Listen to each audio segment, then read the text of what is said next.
Ahoy LAN-Lubbers, it's me, your valiant Captain Vasco, and welcome to Skylanders Giants. Yes, it's been a long time coming, and I'm certainly excited to be playing the game again, but before things kick off, there's a couple orders of business to talk about.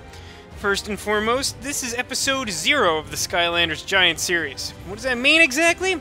Well, I wanted to showcase all of my various characters on this team in earnest before actually starting the game. Remember how in Skylanders Spyro's Adventure I took a couple episodes to show off every Skylander I owned at the time by way of their heroic challenges? Well, we're going to be doing something similar today. Part of that process will also be talking about their nicknames, for which I've decided on a naming scheme. Real quick rundown on that is that, well, anyone who's been keeping up with Skylanders news knows that at this point we've seen Skylanders from Spyro's Adventure, which were all pretty straightforward. Then we were introduced to Giants, and in the future, later this year, is going to be Skylanders Swap Force. So it seems like there's going to be a variety of different types of Skylanders, so I figured something cool I could do is to give each type of Skylander their own nicknaming scheme. So, for example, the, quote, core Skylanders, the ones that aren't special in any particular way, but are just sort of like the ones that came out with the first game, those ones will continue to have video game-themed names. And for the purpose of Giants, the giant figures are going to be named after anime characters. And of course I'll talk more about that and why I chose the names and stuff as we run down the list today. One other thing I wanted to mention real quick is that this episode has been a challenge, we'll say. A heroic challenge, almost. This will be the third full time I've attempted to record this episode. Hopefully it doesn't go catastrophically wrong yet again. As they say, third time's a charm. And one final order of business, I think, before we proceed to the game in earnest, is that today I'm going to be doing heroic challenges, but if you've played the game, you know you can't access those until after Chapter 2, I'm pretty sure it is. So, my way around that is that I'm going to be playing the heroic challenges through my previous save file, the one through which I played the game initially. Just in case there's any confusion, there may be really slight spoilers or something at some point, but I really doubt it. Gonna cut around those best I can in the editing room, and I think that covers all of our simple orders of business. So, without further ado, let's off to a good start. Let's kick things off by showing off the first Skylander, which will be the air element. That's right, I'm going to be running down the elements in order as they're presented here on the start screen, in fact. Air, life, undead, earth, fire, water, magic, tech. So, yeah, you'll know what's coming if you watch my previous announcement video. In any case, let's get going with our air Skylander. Hawk and door! Alright, so first up we've got Jet-Vac, who I've nicknamed after a character from the Star Fox series of video games. They're a pretty great series. I would like for them to make more. I have my fingers crossed with the Wii U. There have been rumors, but it's probably not going to happen. In any case, Falco is a flightless birdman who often fights people with a blaster gun and can't fly without the assistance of, well, a spaceship in his case, or a jetpack in the case of Jet-Vac, but pretty similar. So I thought it would be an appropriate name. Let's check out his challenge.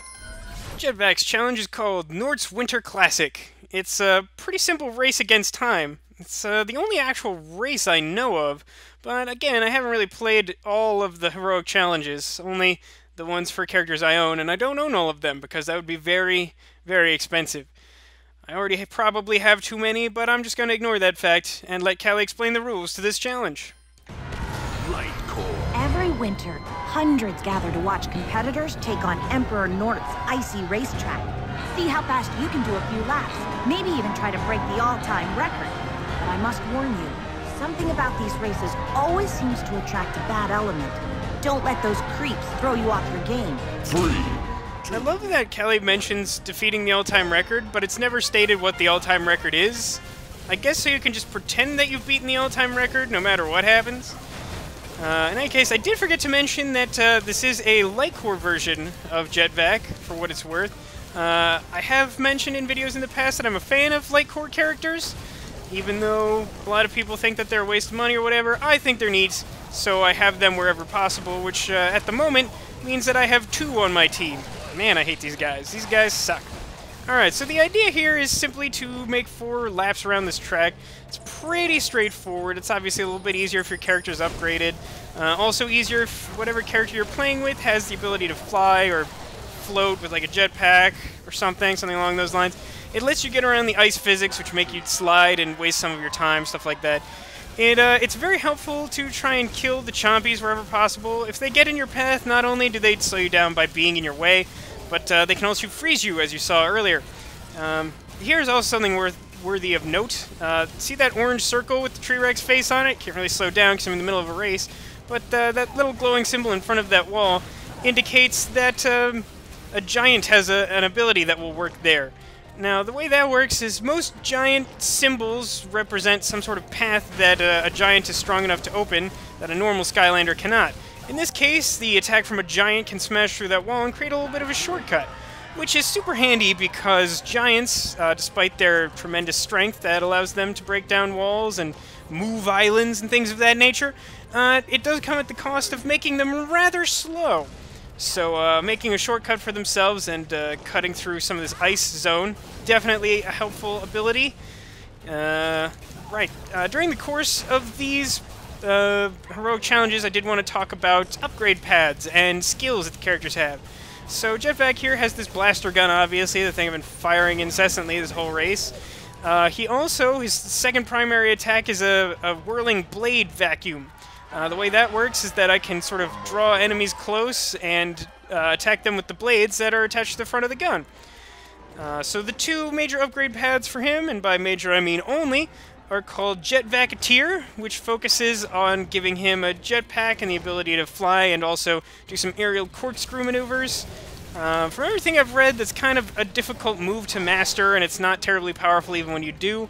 So the one I tried when I was first playing through this game was the Bird Blaster path, and I'm likely to use that again just because it's super cool. Here's something you might want to know. There's an extra time bonus down in that corner. Picked it up just to show it off. And look, I've won with 39 seconds to spare, so 9 seconds to spare because the bonus time gives you plus 30. But it's pretty easy as long as you don't get sidetracked by the enemies. A lot of these heroic challenges, the enemies are really just a distraction, and you should try to ignore them as much as possible. I did sort of focus on them more than I needed to, but I got the job done, so not unhappy about that. Just to finish up what I was saying about the upgrade pads, though, the Bird Blaster focuses on powering up the gun, the blaster shot, and the vacuum power both. So that's pretty cool. Allows you to charge up your shots, which can shoot through numerous enemies and is more powerful. It's pretty cool. I think it makes Jet-Vac a powerhouse, even though a lot of people seem to think that Jet-Vac is a lame character. I don't know why they hate him. I think he's pretty cool, so he's on my team. Let's show off another character on my team. Moving on to the life element. Fruit Punch! The life element being represented by Yoshi, the Camo. That's right, Yoshi is everybody's favorite everything-eating green dragon man. And here, Camo is a fruit and occasionally vegetable-obsessed small green dragon creature. Seems like a reasonably natural fit. Camo's actually another character that gets a lot of hate from the Skylanders community in general, at least from what I can tell, and I don't know why that is. I mean, apparently he was unpopular enough not to get a Series 2 repose figure, which seems like a shame because I think Camo's actually one of the coolest Skylanders, and I'm going to be showing that off in great detail as we continue to play through this game. For now, let's get his basics down and take on a challenge. Unfortunately, it's not going to be his. Let's talk about that in just a moment. Alright, now if we take a quick look at my selection of heroic challenges, you'll notice that some have this key symbol, and others have the face of a Skylander associated with them. The way this works is that the keys represent ones that are unlockable. So this being the file where I've already played through the full game, I've had enough time to get the gold to unlock all of the various unlockable heroic challenges, 5 in all. So because, as it turns out, Series 1 figures do not activate any heroic challenges when they're put on the portal in Skylanders Giants, that means that we'll have to play someone else's heroic challenge. In this case, I think I'm going to be playing the Chompy Chomp-Down. This is pretty fun, pretty easy, but it will definitely give us a chance to showcase Camo's skills, and since he doesn't have a challenge to call his own in this game, well, this'll have to do. This one will be easy for a great Skylander like yourself. You've just got to take out 100 enemies. Maybe that's too easy.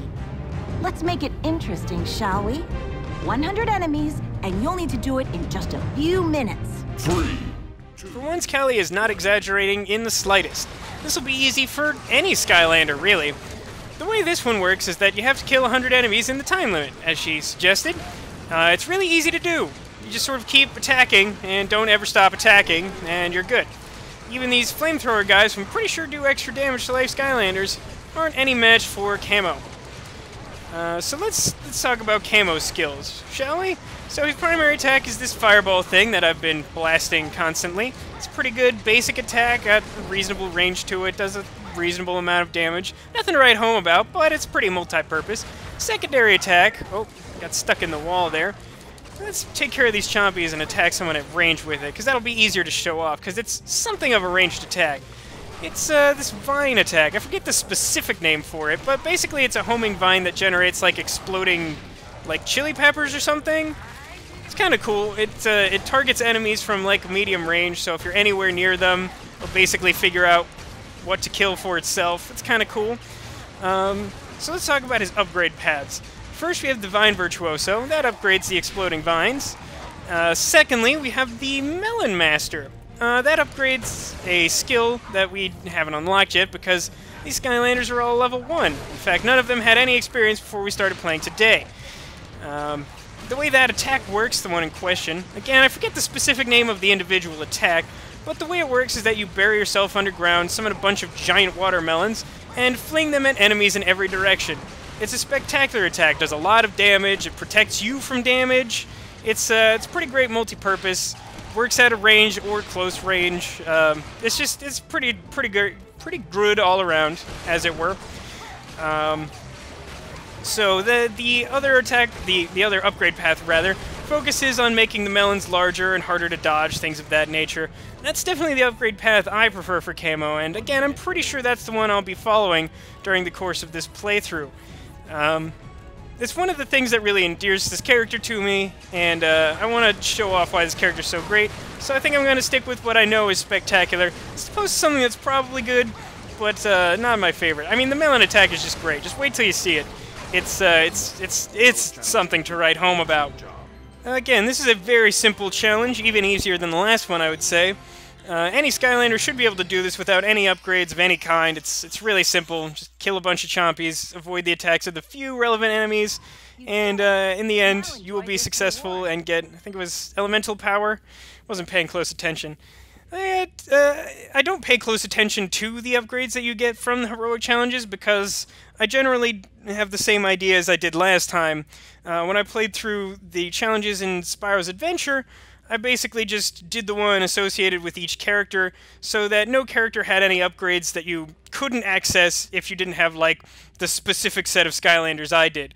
That way, I could show you how to play through with just a team of characters, doesn't really matter which ones. That's why I like to start with level 1 Skylanders and sort of show you start to finish how to play through the game in that fashion. Hopefully that makes sense. If not, I'll try to clarify as I go. But in any case, I think we've introduced Yoshi quite well. Gonna have to get in the habit of using all these nicknames. For the first episode, I do sort of want to explain which, like the Skylanders' actual names and stuff like that. But next, we'll be moving on to Undead, and the first giant on our team. I've got my eye on you. Alright, now as I stated, the giants are all named after anime characters. In this case, Eye-Brawl, the giant Cyclops flying winged creature combined with a giant animated suit of armor, will be named after my favorite Cyclops from any anime, which is Pegasus, the villain from Yu-Gi-Oh! The two actually have quite a lot in common. For one, they're both technically Cyclopses, neither one of them is actually a literal Cyclops. They both have the ability to shoot lasers out of their eyes. They both have a penchant for summoning large numbers of eye monsters. And in fact, they both have an affinity for undead magic. It's quite a strange number of coincidences, in fact, and so the name seemed highly appropriate.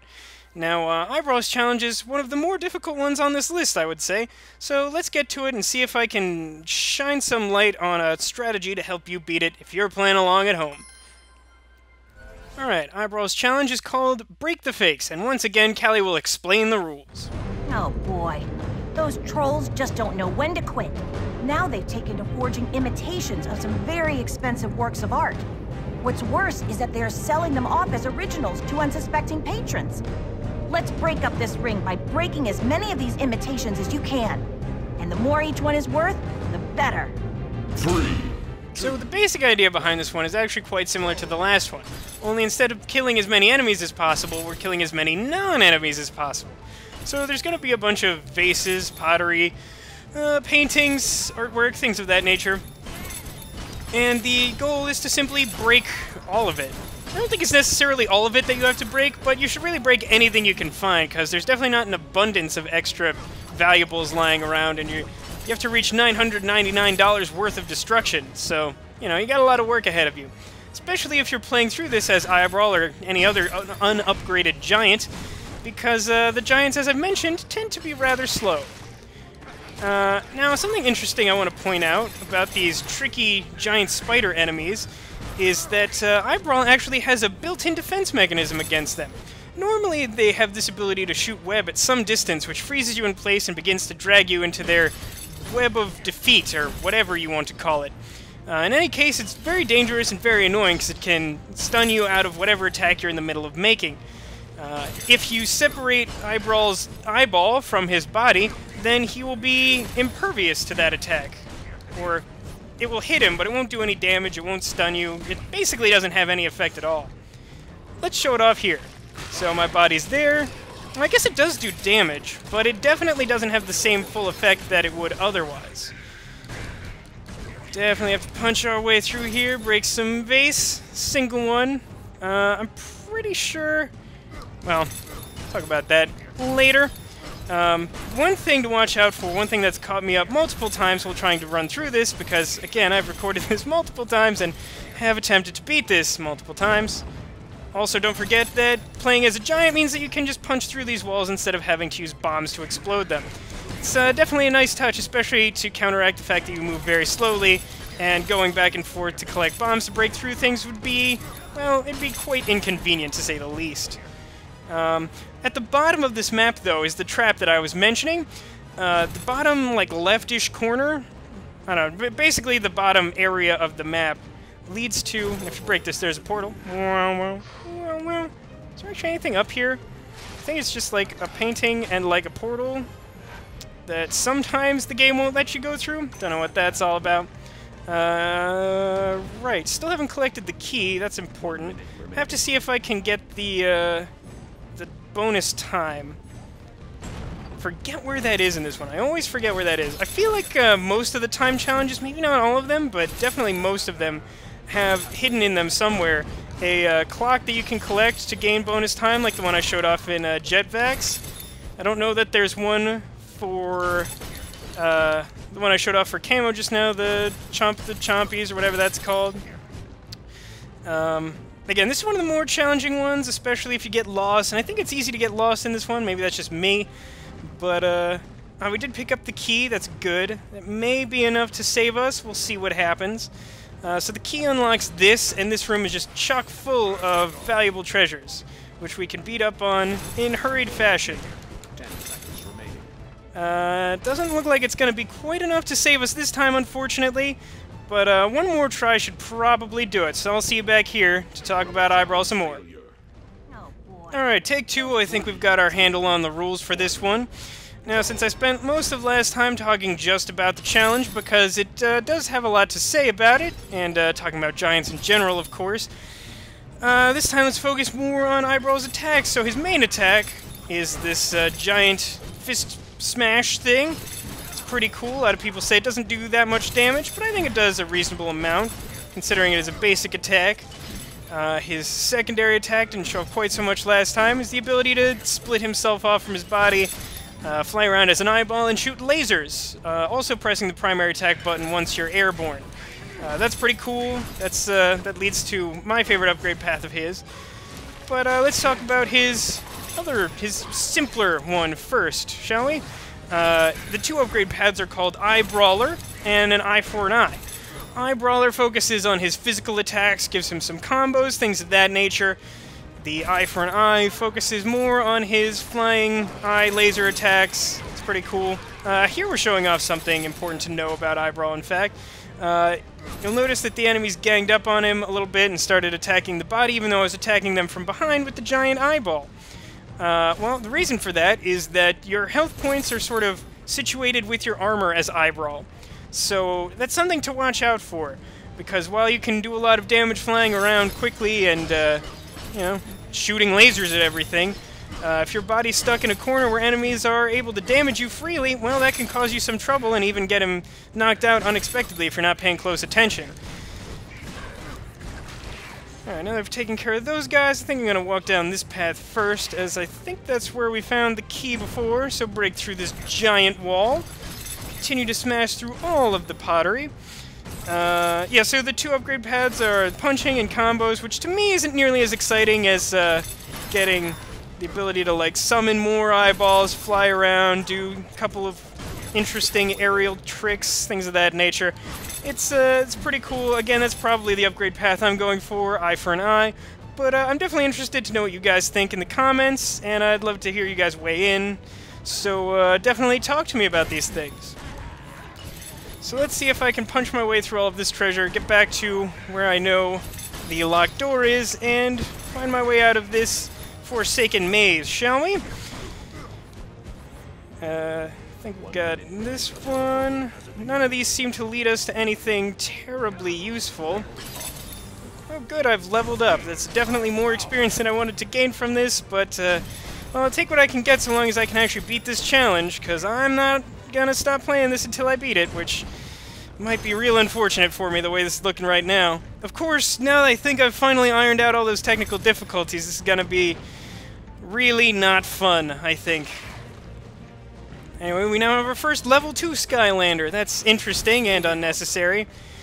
But we'll see how we handle that in the future. Heroic challenge complete.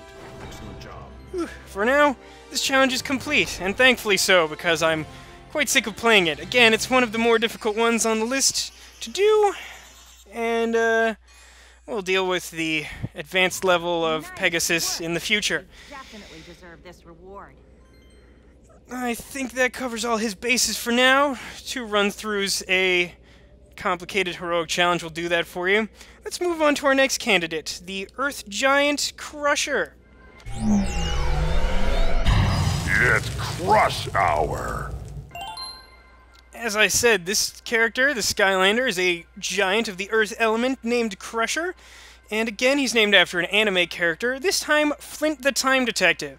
Now, I feel confident that no one else in the entire universe, known or otherwise, has ever seen that anime, possibly not even the ones who animated or wrote it. As a result, let me give you a brief synopsis of how it works.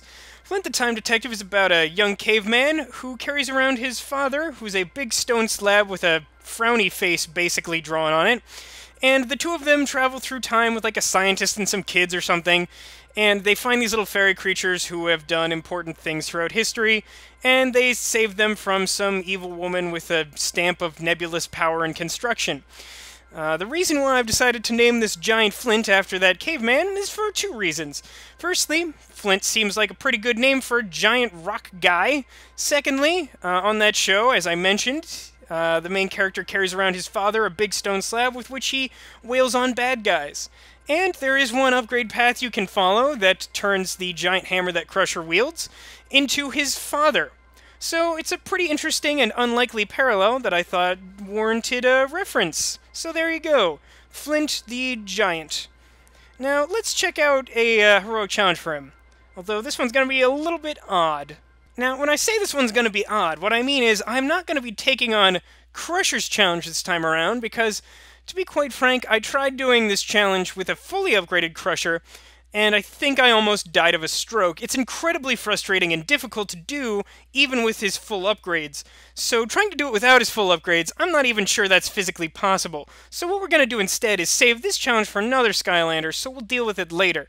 But the challenge that we'll take on instead is one of the unlockables that gives the same bonus. So +4 speed here at Give a Hoot translates to +4 speed for the Arachnid Antechamber. So we're going to be taking this one on with the Earth Giant. Let's see what happens. Ugh, spiders! Not my favorite bug by a long shot. Good thing you'll be ridding this dungeon of 8 of the biggest, grossest ones I've seen. See if you can do it in a few minutes. 3, 2, 1. Now this one's going to be challenging, despite the fact that it won't be nearly as difficult as Crusher's actual challenge. So the idea here, as Kelly mentioned, is to destroy a bunch of large spiders. The trick of this being that, as a giant, you are slow and not terribly maneuverable, and killing things can be a challenge, especially without upgrades. So let's talk about the powers that we have available to us. Without any upgrades, Crusher has 2 abilities, like all Skylanders. Oh crap, I'm caught in a web, and it's bad. Is that spider not dead? Okay, the spider is dead. So the first attack is obviously swinging the giant hammer. The second one is this petrification beam that I can fire, but it will slow me down, doesn't damage any enemies, and generally is not great for a challenge where I have to quickly destroy a bunch of enemies. So let's try and be as quick as we can. Ignore enemies, because again, they're generally just traps set by the game to make these challenges more difficult, except for the ones that we have to kill. Those are the objectives. Now that I've summarized the simple idea here, see if we can find ourselves a shortcut somewhere interesting. I've missed it. It's over there behind these stupid knights. I don't remember if there is a time bonus here. I think there might be. I don't know where it is. Oh, good. Bunch of knights. Yeah, that won't make my life terribly difficult or anything. Okay, so here's another giant spider. Not the last one, but another in the series that we must kill. Yeah, the biggest problem here is that Crusher is slow, not terribly maneuverable, and his attack is a little bit unwieldy. 10 seconds remain. So the time limit does not sort of work together well with these things, or the fact that these giant spiders can trap you in place. Heroic challenge failure. So again, I would say that together with the one I just accomplished, this is the most difficult challenge available to me in this run. And fortunately, now that I'm finally able to record these, I am having my worst runs possible.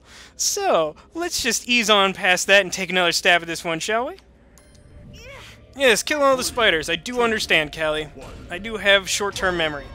So one of the things that helped me accomplish this in the past, fair or not, is the fact that I encountered some sort of glitch. What was happening consistently for me was that I would kill one spider and it would count as 2. Now, the very first time I tried to run through this, it meant that I only had to kill 4 spiders. And as you'll notice, I've killed 1 spider and now have credit for 2. Now, if that had happened in my last run, I would have been successful because I was only 1 spider short in the end. I don't know what it is that causes this, or if it's something I'm doing, or if it's just the game, or why there's so many knights angry at me. I don't remember insulting them or their loved ones. I would really like for them to leave me alone. All I want to do is kill spiders, and I feel like this is a goal that we all share. So let's talk about upgrade paths, shall we?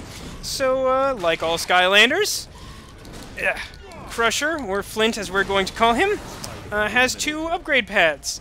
One is called Rock Grinder, and that upgrades his melee attacks, his giant hammer, gives him some combos, I think, but like they're really hard to use, from what I understand, because, again, his ability to use the hammer is questionable. See, now check this out. I've killed, what, like 3 spiders? And the game's all like, yeah, just kill 1 more spider out of 8. This is math. I understand math. But I'm going to take it because I find this challenge super annoying, and this has already taken longer than I would like, so we're just going to take the easy way out on this one. I mean, I could keep going until the game doesn't glitch, but that seems inconvenient for all parties involved.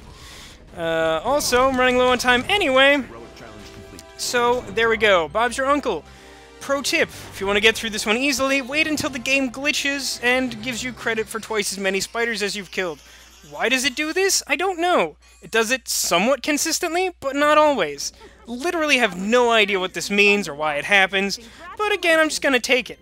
But before we move on, I want to finish talking about upgrade paths. I said Rock Grinder deals with his melee stuff, and the other upgrade path is Rubble Master, which allows you to break into boulders and roll quickly in one direction, or, once you're fully upgraded, to control your ability to roll around, which is a really useful way to get around quickly, and is almost necessary for his survival in many situations, at least in my opinion.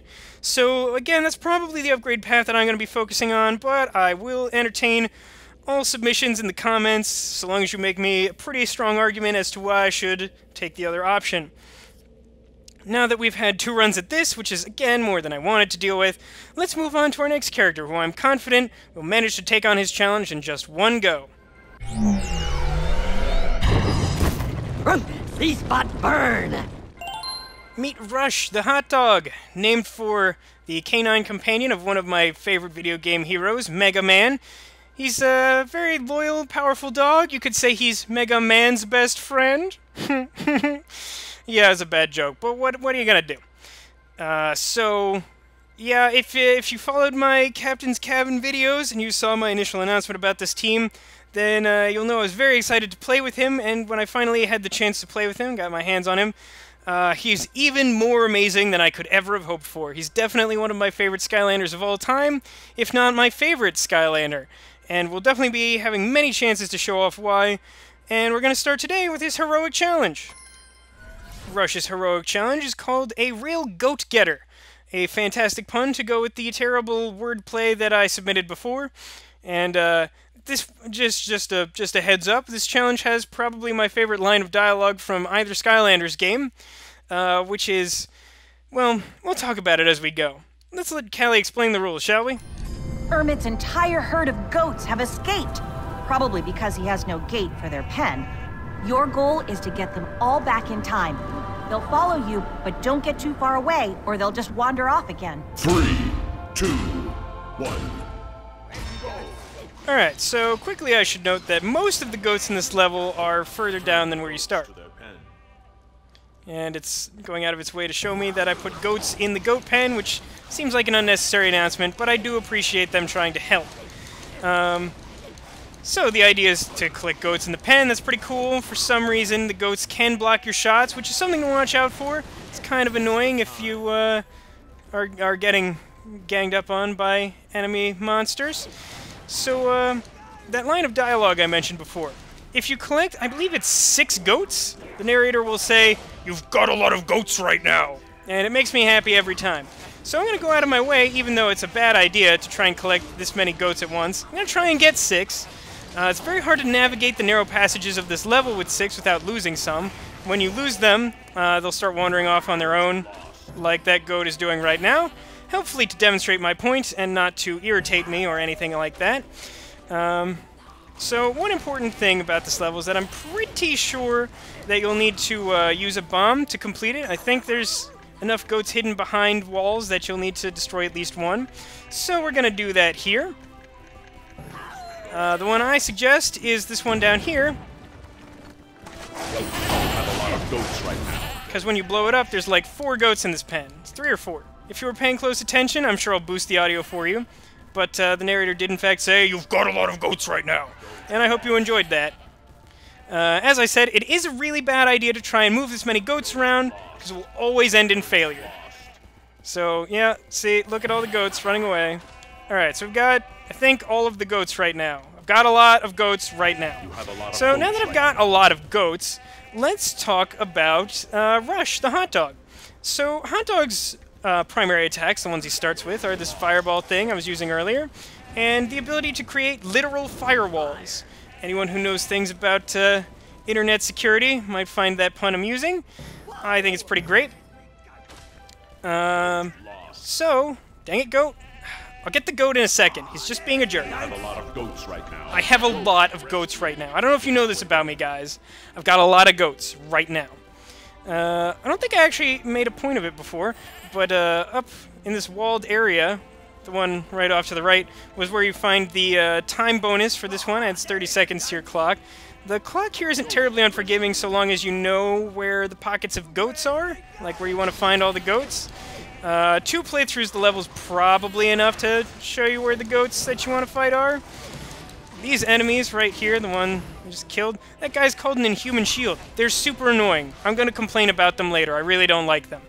But for now, let's talk about things I do like, and Hot Dog.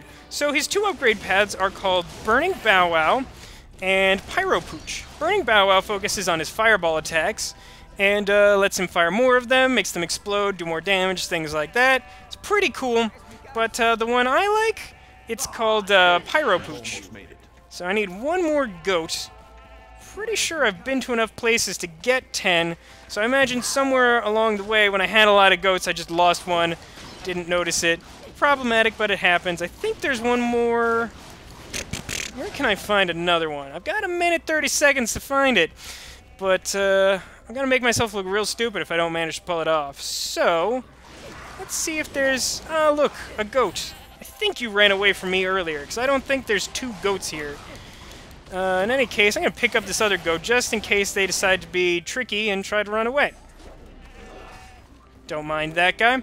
So, as I was saying, the upgrade paths, Pyro Pooch is my favorite. What it does is it upgrades the individual flames of your firewall into giant puppy heads, which can fire fireballs out of their mouths too, so that you can make a slowly moving impending wall of doom that enemies have a difficult time dodging.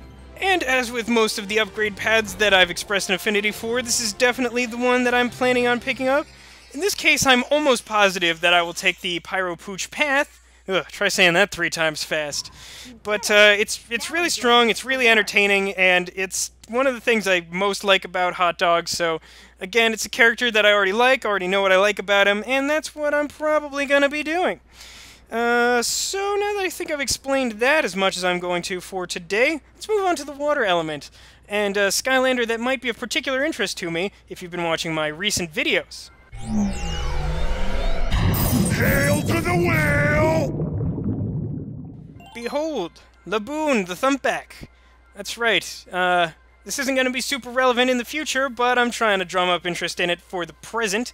So, at the time of this recording, I've just launched my Thumpback giveaway, a contest where I'm trying to solicit fan art from people who like Skylanders, and in exchange, my favorite one is going to win a Thumpback figure. Brand new, mint in box, pretty special, big deal. So, my Thumpback is named Laboon, after a whale character from my favorite anime of all time, One Piece. One Piece is about a bunch of plucky pirates, and along the way they meet a friendly whale named Laboon. So, whale that befriends pirates is probably a great name for Thumpback, who is a whale who used to be in league with pirates. Now, he's a pretty powerful fellow. Not quite my favorite giant, but only because I have such an affinity for Eye-Brawl. I think he's great. So, let's take on Laboon's challenge. It's pretty tough, but not as tough as the 2 that were giving me trouble earlier.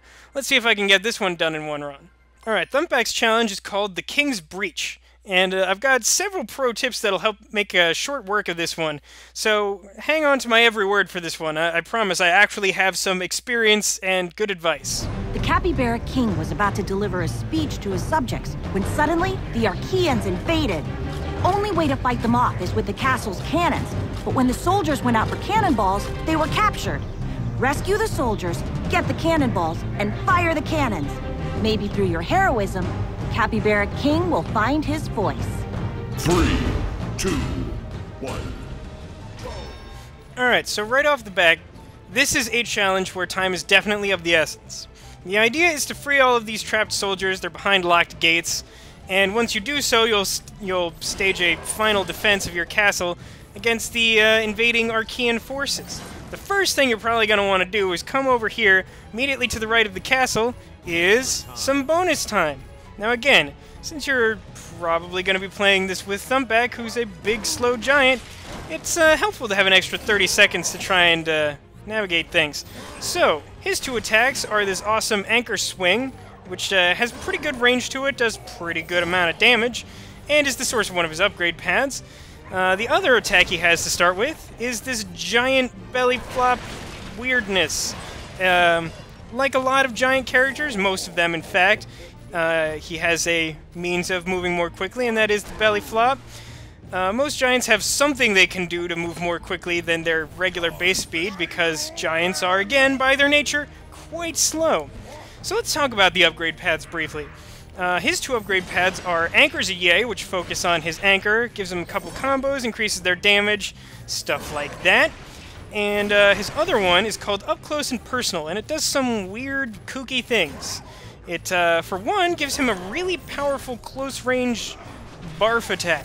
That's right, he vomits water and some weird sea fish, and does a lot of damage. So it's interesting.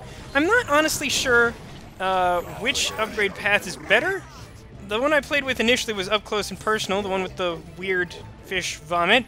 Let's take a quick break to mention the fact that I would recommend saving this gate for last, because once you've freed all the soldiers, you get this cutscene where all these guys are approaching. And to me it makes a lot more sense to have them start approaching the castle once you're pretty close to the castle and in a position to try and defend it. So now that we've freed all the soldiers, we've also gathered up 8 cannonballs. We'll have to load each one of these into a single cannon. No cannon gets fired twice, so there's 8 cannons in the castle, and you have to fire all 8 in order to stop the invasion.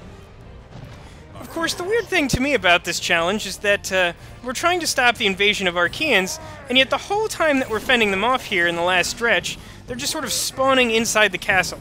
It makes me think that we've done a pretty bad job of stopping the invasion up till this point. Yeah, so it might be a little bit tricky for you to try and find all the cannons on your first go through this, especially if you're running low on time. So again, I highly recommend picking up that bonus time for this one. Time definitely matters in this case. And let's go back to the subject of the upgrade paths real briefly.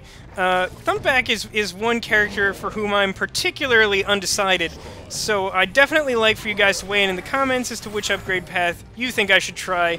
I think they're both good, like Hot Dog. Both paths are pretty solid, but I definitely liked what I had before, but a lot of people seem to be recommending the Anchors of Yay and forums and stuff like that.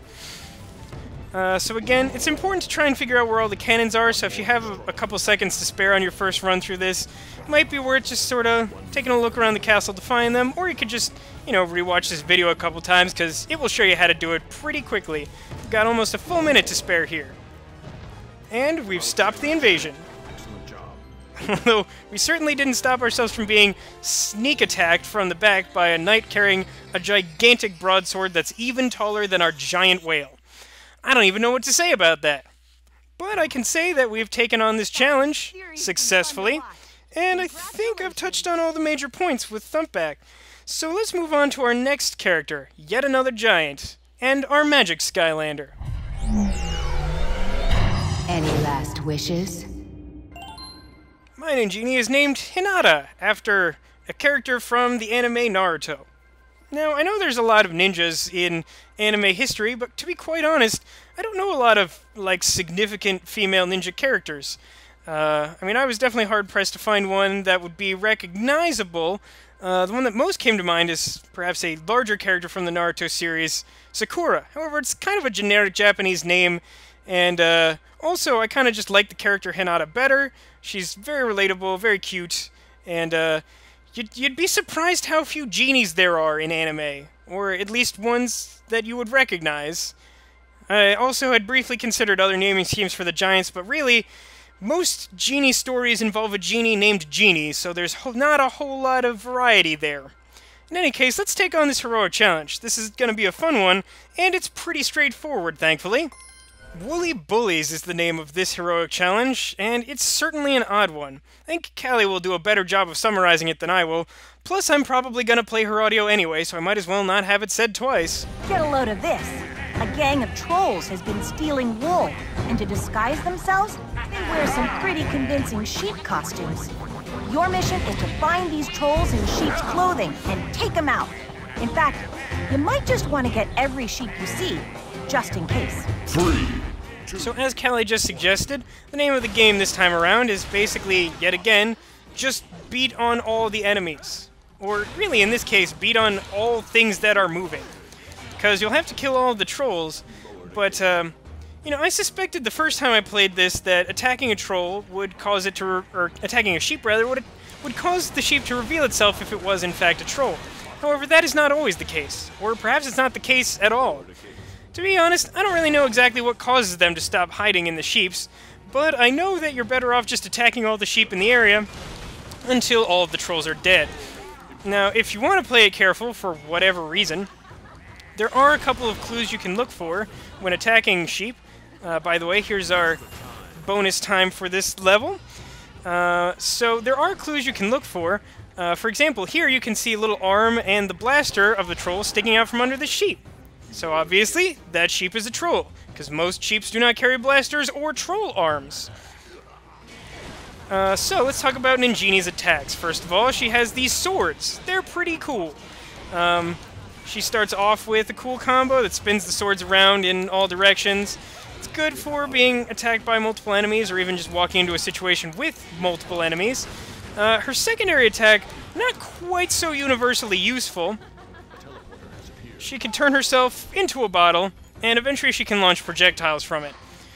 So let's talk about her upgrade paths. She has 2 Swords of Might and Ancient Jin Magic. So Swords of Might upgrades her swords, and it's the path that I played initially, but to be quite honest, I wasn't super impressed by it. I mean, the swords do more damage, but the swords were already her strongest thing, so it didn't really add much to the experience of playing her. The Jin Magic, on the other hand, focuses on ranged attacks and her other abilities that you can unlock with her. I don't know if it's going to be better, but I feel like it might round her out as a character more, so I'm leaning towards trying that out this time, but again, I'm definitely interested in your input. Let me know what you think. Excellent job. But with that, this challenge is complete. It's a pretty simple one, but luckily it was long enough for me to talk about Ninjini at pretty reasonable length, and I've discussed all of the major points. So, let's move on to our final regular Skylander, or the Skylander of our main team, I suppose is the most accurate way of putting it. And this challenge, this one can be pretty tricky as well. Blink and destroy. Meet Light Core Drobot, or as mine will be known, Meta Ridley. He is a cyborg dragon who's just extremely ridiculously powerful, and as a result, I'm sure I'll be making extensive use of him during my playthrough of the game. But, yeah, I've named him after Meta Ridley because Meta Ridley is the only cyborg dragon I can think of anywhere else in video game history. Plus, he's just a pretty cool character, so it's, you know, a good name, I think. Let's head on to that tricky challenge, as I discussed, with our second of 2 Light Core Skylanders. Save the purple Chompies. This one carries with it the warning, this is tough warning. Yeah, it's not kidding around. This one can definitely be a challenge, but I can provide you with at least one useful tip. Hopefully that'll be enough to help guide you through it, and hopefully I won't have to make too many tries through it, because, like I said, it can be tricky. So believe it or not, not all Chompies are bad. And this particular dungeon contains the very rare purple Chompy. Your mission is to clear out all the regular old green ones, but leave the purple guys around. You can take out 1 so long as it's by accident. You can take out 2, and it's game over, buddy. 3. So yeah, you have to kill all the green Chompies, and no more than 1 purple Chompy. So, Drobot's main attack, I would say, is this rapid-fire laser. However, for the purpose of this challenge, I recommend not using the rapid-fire. Sure, it's a little frustrating, and it slows down your ability to kill large enemies of Chompies, but it also greatly reduces the risk of accidentally shooting purple Chompies. Now, this can be especially difficult of a challenge because sometimes you'll fire a long-range weapon and it'll go off the screen and hit a purple Chompy that you couldn't even see. So you have to be especially careful here, which is why, again, I recommend trying to be precise and not just spamming attacks. For example, the second attack that Drobot has to him without any upgrades are his blade gears. They're little metal saw-like things that bounce off walls and do damage to enemies. Problem being that they bounce off walls and deal damage to enemies. As a result, they can accidentally damage purple Chompies that, again, you aren't even aware that are there. So, this is a challenge where the time limit really generally is not the limiting factor. You just have to be careful. Jeez, I seem to have found every purple Chompy in the known universe. I wish I had some sort of run button, but currently I don't have that unlocked because this is a non-leveled Drobot. Let's talk about his upgrade paths real quick. So we've got Master Blaster, which focuses on his eye lasers, and I have to say, really just seems like the most powerful upgrade path of almost any Skylander. Careful. You took out one of the endangered purple Chompies. Yes, and this is what happens when you kill a purple Chompy. You get this unskippable, slow-scrolling text box. It's a whole ton of fun. Right, so Master Blaster, it gives you like twice as many lasers, makes the lasers more powerful. Pretty special. The second upgrade path is called Clockwork Dragon. Focuses on those blade gears I was talking about, but was unable to show off. It can do some cool tricks, at least from what I've read. I haven't tried it myself, because Master Blaster just seems extremely powerful, and it seems like most people agree with me that that's probably the way to go with a Drobot. Yeah, we'll be seeing plenty more of Drobot, so don't worry about the fact that he didn't get to flex his full fighting muscles in this one. Instead, let's move on to our next character. Yes, that's right, even though we've shown off the main team and the 8 elemental Skylanders that I'll be playing through most of this game with, there are still some more characters to be shown off. Bolts and lightning. Alright, anyone who watched my Skylander Spyro's Adventure play will recognize Alduin, my undead dragon Skylander, or Cinder if you're playing with your own at home. Now, again, since these characters, the ones I'm about to show you, are all Series 1, none of them actually unlocks their own heroic challenge in this game, and as a result, I'll need to borrow one of the general unlockable ones. This sort of introduces a concept that I think I'll be developing more as we continue through the Skylanders games, and it will start here with Giants, and these are going to be my Guardian Skylanders. These are going to be experienced Skylanders from previous games that I will use in tight situations, or if I need to unlock an elemental gate from an area that my core team Skylander has been knocked out, something along those lines. Basically, they're just here to help pick up the slack if something's particularly difficult. So let's show off Alduin to anyone who hasn't already met her with an interesting heroic challenge. Now, as you'll notice, I've already beaten this challenge with Cinder, and that's because, again, I've had to record this numerous times, and I couldn't very well reset Alduin because that would mean losing like 9 levels of experience and everything that we've been through in the first game. So I was not willing to do that, so we're just going to play this one again, and the same will go for the 2 remaining Guardians. Now, originally the Guardian idea was that I wanted to have a small Skylander for each element type, and the Giants would sort of be a bonus Skylander in that element. So all of the Skylander Guardians are of an element that I have a Giant for. Of course, there's one notable exception that I'll touch on in a bit. For now, I think it's time to show off what Alduin can do. Those ugly trolls have stolen the 5 singing gems. To find them all, you're going to really need to know your way around this creepy place and use a lot of bombs. 3, 2, 1, go! Yes, this is a maze that's just full of bombable walls and difficult enemies, so having speed on your side can be very helpful. But again, since you can take on these challenges with any Skylanders, it's not necessary, but highly recommended if possible. Also, this is another one where I'm like not sure if or where there's a oh good, got those wizard things I hate so much. Alright, it's time to go get a bomb and take care of this, because I don't want any more of those stupid monsters than I have to deal with. I'm not even sure where that came from, to be quite honest. Alright, so let's bomb this. Tag these guys with lightning breath. That's right, as a reminder, Alduin is on the Nether Wielder path, which means that her lightning has a greater range and a couple of advanced tricks. It's maybe not her most powerful upgrade path, but I wasn't sure what to go with, and they seemed pretty similar at the time. Let's introduce this stupid enemy. This guy's kind of like a Spellpunk from the first game, in that he's like... He's actually very much like the Undead Spellpunk, in that he deals with small rhubarb-like creatures and turns them into giant rhubarb-like creatures, and they're super annoying and difficult to deal with. Now, lucky for me, in the heroic challenges, all the enemies you encounter are like simplified versions of themselves. They're all easier to kill, less HP. Pretty sure they do less damage as well. Yeah, that's...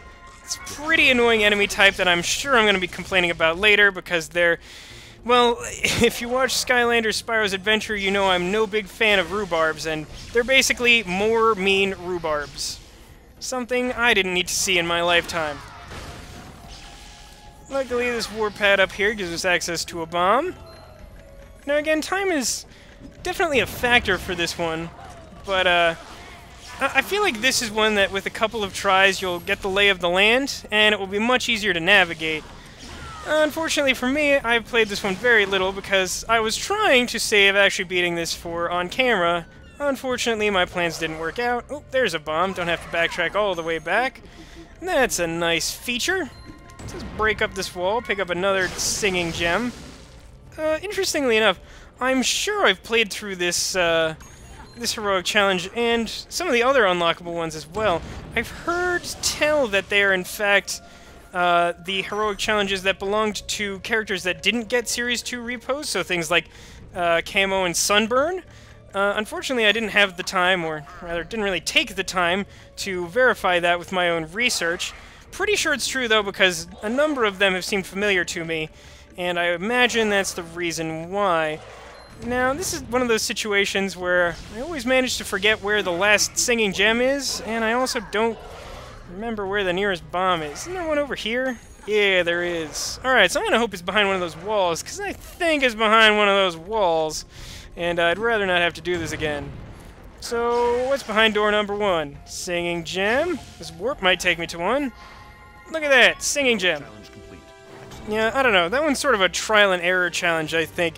If you have a quick enough Skylander, it's reasonably forgiving within the time limit. It's another one where, again, I don't know if there's bonus time hidden anywhere around there. Very well could be, but since it's a giant, difficult-to-navigate maze, I'll be darned if I've managed to find it. Anyway, I don't find it particularly interesting, but from here we're going to move on to a fairly challenging one. Luckily, we have a secret weapon this time around. It's feeding time! Garchomp is the name of my Terrafin. It's named after the land shark Pokemon, and it really weirds me out that he talks now. Anyone who played the first Skylanders game will know that most Skylanders, I think it's fair to say, didn't talk. Very few did. However, with the advent of Giants, every Skylander talks, so ones that were based on gibberish nonsense noises now have a bunch of weird pun-based catchphrases, and I don't know, it can be a little bit unusual at times. Garchomp is a case that I find particularly odd, but I think we'll manage to deal with it, because he's a very powerful, very cool Skylander. Just look at his oversized, weirdly shaped brass knuckles. Come on, that guy's a winner. So, those of you with a good short-term memory might recall that I said we would be taking on Crusher's Challenge, and we'll be doing it with another Earth Skylander. It's still going to be a challenge, I'm going to be honest with you, but it's certainly nowhere near as difficult as trying to beat it with an unupgraded giant Skylander with a, awkward-to-navigate attack cycle. So let's see how easy I can make this look with the ability to dodge enemy attacks. We've got a dungeon full of endangered owls, and it's up to you to rescue them. Pick up as many as you can hold and bring them back to this nest. But if you get hit, you'll lose the owls. And oh yeah, Giants can hold more owls at a time than a regular Skylander. Guess it's because they're so big. 3, 2... So there's two major things that are annoying about this challenge. But before I talk about that, I do want to mention that the upgrade path that my Terrafin was on is the Sandhog, which is why I mentioned being able to dodge enemy attacks. So the two things that I find particularly annoying about this challenge are, firstly, that as Kelly mentioned, when you get hit by enemies, you'll lose one of the owls that's following you. I don't know why that happens. It doesn't make a ton of sense if you ask me, but it does in fact happen. The other thing is demonstrated right there by that troll, which is the fact that all of the enemies in this area will constantly respawn. It's almost like if they're not on screen and you pick up an owl, then they're gonna respawn. I'm actually pretty sure those are the rules. In any case, it's pretty annoying. Especially when you consider that, again, when you get hit, an owl flies back to where it started from, which certainly can slow you down, and when you take into account the fact that Giants, and especially Crusher, I would say, have a tremendous amount of difficulty dodging attacks. Now, he can tank a number of hits because he has a lot of HP and a reasonable armor rating. However, if you get hit, no matter how small, even a Chompy biting you, then you will lose one of the owls following you. It's super frustrating.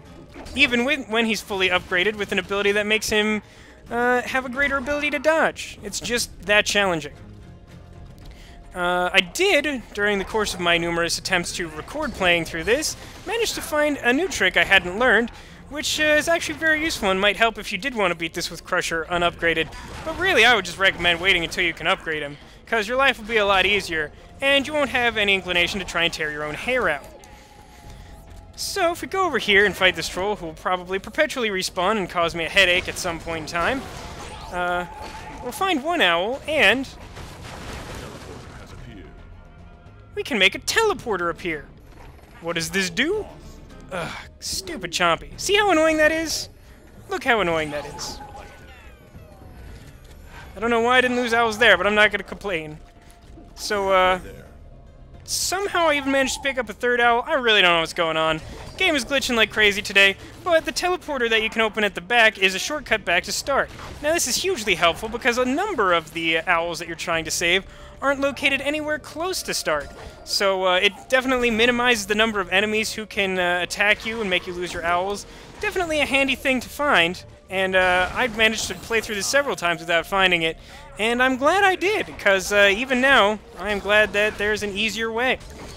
One tip I have in general, in case it's not obvious, is to try and clear an enemy or an area of enemies before picking up any owls, whenever possible, just because it reduces the opportunity for enemies to shoot at you. Even though enemies will continually respawn, if they're not in the room when you pick up the owl, it's just less opportunities for them to scare off the owls. So there's another great opportunity to bury underground and avoid getting shot at. So I have 4 more to find. Luckily, there's still a number left to go. In this case, I don't think you have to collect all the owls, but you do have to collect at least most of them. There aren't a ton of spare owls lying around on this map. So let's see what we can do about clearing out all the areas around them. Unfortunately, I picked up that owl. I did not mean to. Let's see if I can hold on to him. That'll be my own challenge to myself, and I'm pretty sure I'm going to fail it. But that's okay. Just so long as I beat this challenge, I'll be happy. I also love the fact that the camera pans to show you where the owl went back to, although, in fairness, that is pretty useful, because since there is such a limited number of owls, it can be pretty annoying to be like, well, where did that one go? All I need to do is pick up that one I lost before, and I have no idea where it is. So, pick up that owl without breaking those barrels if you can, because inside the barrels are some enemies. Some Chompies, and they can sneak up on you and do damage, and, you know, all the stuff we've been talking about all along. So now that we've got 4, and we're right by this portal, again, this is a very useful tool to have with you, because all you have to do is walk through this gate. Bob's your uncle, you've saved the owls. Now again, that hidden teleporter is a pretty big deal and can make this a lot easier. So, there may even be other ones hidden around here, but since I try not to break unnecessary barrels generally, I haven't managed to find them. I do recommend trying to avoid breaking barrels when you can, because again, they're full of enemies who can make you lose your owls. But, that one teleporter is a huge help, as is the time boost in this one, because it can make a big difference. Especially if you're playing with a slower Skylander. Now that we've taken care of that, let's move on to our final Guardian, and then we'll address the subject of the missing 4th Guardian. Fear the fish! Man. Gilgrunt is another one that I just find it weird that he talks now. He was all, like, silly noises before, and now he's a talking fish man. Whatever. To each his own. So, my Gilgrunt is named Jabu Jabu, after the giant fish monster from, Legend of Zelda, Ocarina of Time. You'd be surprised at how few significant fish creatures exist in video game history. In any case, he'll be our ticket to simply beating the final heroic challenge of the day. Gilgrunt is an excellent candidate for taking on the Charm Hunt, and I'm pretty sure between Kelly and myself you'll see why in just a moment. Welcome to Charm Island. You could also call it Troll Island because it's filled with those creeps too. See if you can collect 75 magic charms in the shortest possible amount of time without getting too worked over by the trolls. Oh, and if you can swim, you might have a little advantage here. 3, 2... I would say that having a, quote, little advantage is something of an understatement in this case. So the trick here, if you can swim or fly, is to immediately head left and follow this path of charms. The charms are these glowing plus-shaped things. I don't know why they look like that or what makes them charms, but I don't particularly care. All I care about is collecting enough charms to beat this challenge. And if you can swim or fly, it's certainly a lot easier than if you can't, because you get a much more direct path that's full of a bunch of bonus charms. Let's make our way up here, kill a few enemies. I think over here we'll find ourselves, in addition to some troll monsters, a horseshoe made of charms, which I think is a double lucky charm. Lucky charm made of smaller lucky charms. So if you head up here, you'll find this cannon that will break down a wall that's important for us to pass through later, but we'll deal with that in just a moment. For now, let's fly around with our sweet Jet-Vac because we're on the Water Weaver upgrade path, which means that we can Jet-Vac basically indefinitely. Or by basically, I mean you can Jet-Vac for as long as you please, which is super handy because it makes Skill Grunt faster and more maneuverable, and gives him access to some powerful hose abilities that he wouldn't otherwise have. So again, you're going to want to cross away from this beach from where you landed with your water Skylander if you have him, and pick up those charms, which you get basically for free yet again. You're going to bounce up here and cross this bridge we collected the first charm off of before. It will lead us back around to this area, which will take us to that wall we destroyed earlier. Now, again, you're just going to want to collect every charm you can see, but I think that probably goes without saying. Yeah, in any of these challenges, it's best to just sort of, like, do whatever you can to accomplish the mission, and not worry about counting until you've reached a point where you can't find any more. So, for our purposes here, we've collected 69 without even really trying, and then, oh, let's see, if we cross this bridge here, we'll have all the charms we could ever want. So yeah, swimming, flying, it's a little bit more than a slight advantage. It makes that really easy, because I've tried doing that with a walking Skylander, or a land-based Skylander, however you want to think about it, and boy is it a lot tougher than that.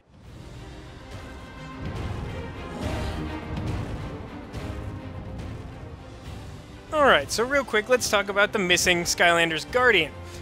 So, as I mentioned in my Captain's Cabin video, but I'll briefly re-explain here, the magic Skylander that I wanted to use as a Guardian, or to fill the role of a Guardian, was Lightcore Pop Fizz. Again, since I'm a fan of Lightcore characters, and since I was interested in trying out Pop Fizz, I wanted to get his Lightcore version, but at least to my knowledge, he still hasn't quite been released, and I'm not sure why. Hopefully I'll manage to pick him up while I'm still playing through the game for you guys, but on the off chance that I don't, then I'm probably not gonna play with him. If I really do need a fourth Guardian, I'll probably play with Spyro, because again, he's our magic character, and that's sort of how it works, at least for this game. And, yeah, I'm really hoping to pick him up. Not sure how I'm going to handle it, adding a character midway through without experience or anything like that, but we'll cross that bridge when we get to it. At this point, it's starting to feel like they're just never going to release him, so rather than wait for him to come out, since I have all the other Skylanders I want to play with, I'm just going to start playing the game, and we'll see what happens. Alright, so I think I've talked about everything of importance in terms of introducing all my characters and their nicknames. Didn't go quite as smoothly as I wanted to, but considering all the technical difficulties I had in trying to record this episode, I'm still going to take this as a win. So next time, we're going to take on Chapter 1 of Skylanders Giants, The Time of the Giants.